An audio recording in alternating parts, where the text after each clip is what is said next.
video upload. In this tutorial, I will be going over how to upload your video in Nearpod to get your link to submit it into Canvas.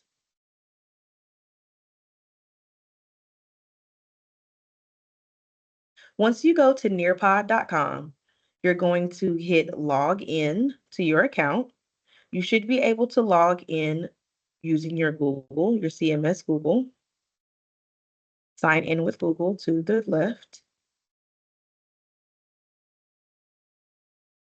Once you are in your account, after you have recorded your video on your preferred device, so that could be on your laptop or your cell phone, etc., you're going to hit create, drop down to video,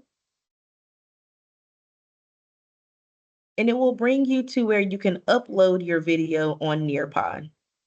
You can drop your files here, or if you want to upload them from your computer, your Google Drive, your Dropbox, or your OneDrive, you can do that here. And then once you upload, it'll take a few minutes to upload, and then you're going to hit the Nearpod logo here.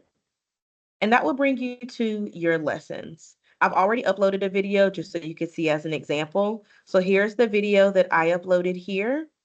To get the link to your video that will be here in your lessons page, you click the three dots, share with teachers, and you go to copy link. Once you have copied your link, you just paste it into your Canvas assignment under where it says the URL, website URL for your submission for this assignment. Thank you. Good luck.